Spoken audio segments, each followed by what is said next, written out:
Bayangin sejenak, men. Lu lagi duduk di depan api unggun. Bukan di zaman sekarang, tapi puluhan ribu tahun yang lalu.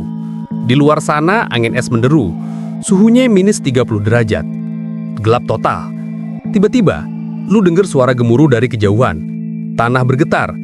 Sesosok bayangan raksasa, lebih besar dari mobil, dengan bulu lebat acak-acakan dan dua bilah pedang tajam mencuat dari wajahnya, lewat di depan gua lu. Itu bukan monster dari film, men. Itu adalah tetangga lu. Selamat datang di dunia nyata zaman es, dan monster yang barusan kita bayangin itu nyata. Namanya Coelodonta antiquitatis, atau yang lebih kita kenal sebagai badak berbulu. Lupakan dulu soal naga atau unicorn. Ini adalah hewan mitos yang pernah bernafas, makan, dan mungkin menanduk nenek moyang kita yang lagi iseng. Pertanyaannya simpel, men. Gimana bisa makhluk selevel bos terakhir dalam video game ini eksis di dunia nyata? Dan kenapa sekarang kita cuma bisa lihat dia dalam bentuk fosil? Oke, kita bedah langsung.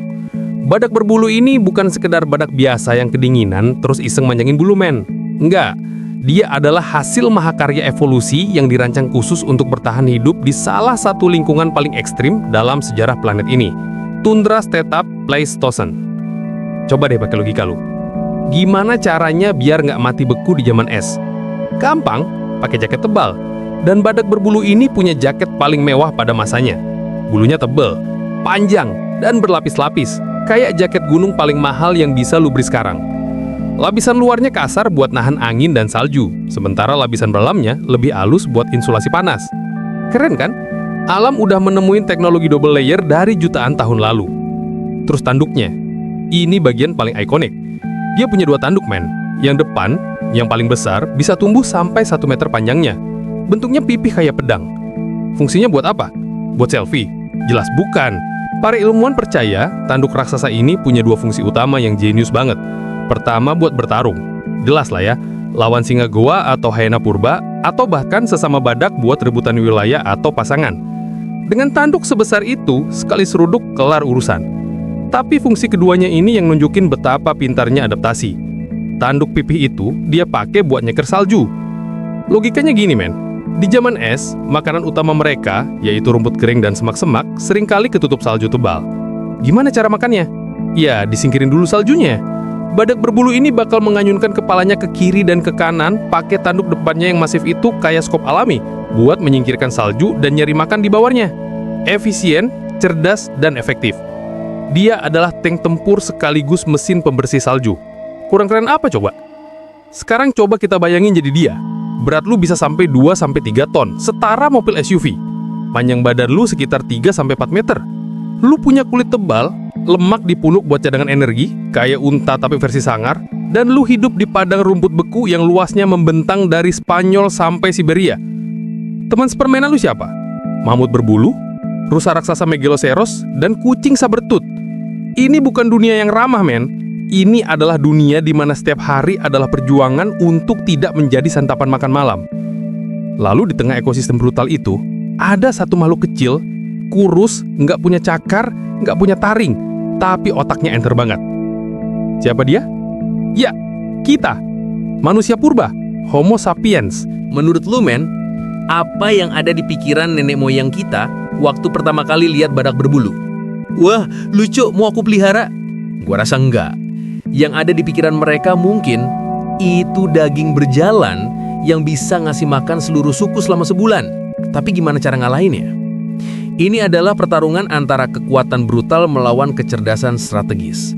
Manusia purba dengan tombak berujung batu harus bekerja sama dalam kelompok, merancang jebakan, dan memanfaatkan lingkungan buat bisa menaklukkan tank berbulu ini. Setiap perburuan adalah pertaruhan nyawa.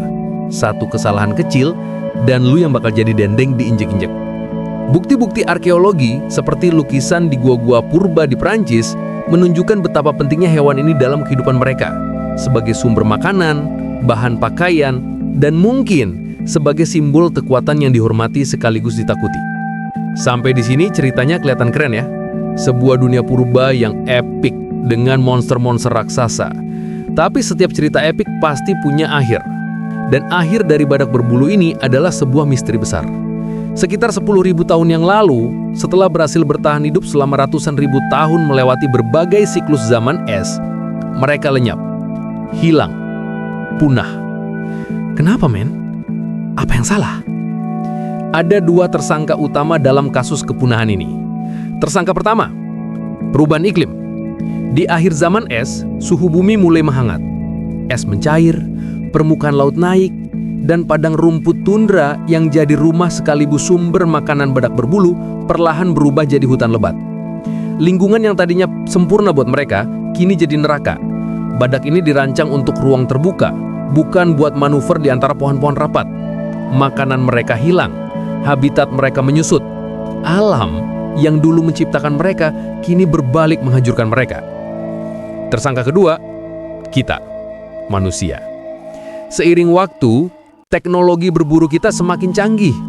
Tombak kita makin tajam, strategi kita makin cerdas. Kita berkembang biak dengan cepat dan menyebar ke seluruh penjuru dunia. Mungkin saja, perburuan yang kita lakukan secara masif dan terus-menerus memberikan tekanan yang terlalu besar bagi populasi badak berbulu yang laju reproduksinya lambat. Kita mungkin terlalu efisien dalam membunuh. Jadi menurut lu gimana, men? Apakah mereka korban dari perubahan alam yang tak terhindarkan? Atau mereka adalah salah satu korban pertama dari kehebatan spesies kita sendiri? Ini pertanyaan yang masih diperdebatkan para ilmuwan sampai sekarang. Mungkin jawabannya adalah kombinasi dari keduanya. Lingkungan yang berubah membuat mereka terpojok, dan manusia datang memberikan pukulan terakhir. Kisah badak berbulu ini bukan cuma dongeng tentang hewan purba, men. Ini adalah cermin. Cermin yang merefleksikan betapa dahsyatnya kekuatan alam dalam membentuk dan menghancurkan kehidupan. Dan, yang lebih penting, ini adalah cermin yang menunjukkan betapa besar dampak spesies kita di planet ini bahkan sejak puluhan ribu tahun yang lalu. Hewan yang dulunya dianggap monster mitos yang menggetarkan tanah dengan langkahnya, ternyata adalah saksi bisu dari dunia yang telah lama hilang. Dan dari sisa-sisa tulang dan bangkainya yang membeku di Siberia, kita belajar satu hal. Di planet ini tidak ada yang abadi. Bahkan sang tank lapis baja dari zaman es pun bisa lenyap ditelan waktu. Gimana, men? Pikiran lu meledak?